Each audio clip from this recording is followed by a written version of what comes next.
যতদিন মানুষের স্ত্রী পুত্র আদিতে মমতা থাকবে ততদিন তার দ্বারা স্ত্রী পুত্রাদির সংশোধন অসম্ভব, কেননা মমতাই হলো মূল অশুদ্ধি।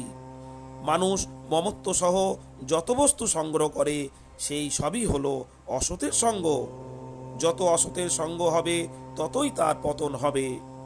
যে সব বস্তুকে আমরা নিজের মনে করি আমরা সেই সব বস্তুর পরাধীন হয়ে যাই। পরাধীন ব্যক্তি স্বপ্নেও সুখ পায় না। সমগ্র সংসারই পরমাত্মার, কিন্তু জীব ভুলবশত পরমাত্মার বস্তুকে নিজের ভেবে নেয় আর সেই জন্য বন্ধনে জড়িয়ে পড়ে। আমরা গৃহে থাকলে আবদ্ধ হই না, গৃহকে আপন মনে করলে আবদ্ধ হই। মানুষ সংসারে বস্তুকে যত নিজের আর নিজের জন্য মনে করবে ততই সে আবদ্ধ হবে।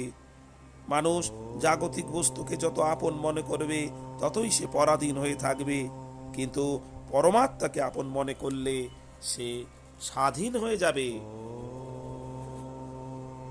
যার সাথে আমরা চিরকাল থাকবো না, যে আমাদের সাথে চিরকাল থাকবে না, তাকে নিজের মনে করলে পরিণামে কান্না ছাড়া আর কিছু পাওয়া যাবে না। অতএব তাকে নিজের মনে না করে তার সেবা করো। প্রাপ্ত বস্তুকে যে নিজের বলে মনে করে সে না সংসারের কাজে লাগে, না নিজের কাজে লাগে, না ভগবানের কাজে লাগে। মমতা শূন্য ব্যক্তি জগতের যতটা মঙ্গল করতে পারে, মমতাযুক্ত ব্যক্তি জগতের তত মঙ্গল করতে পারে না।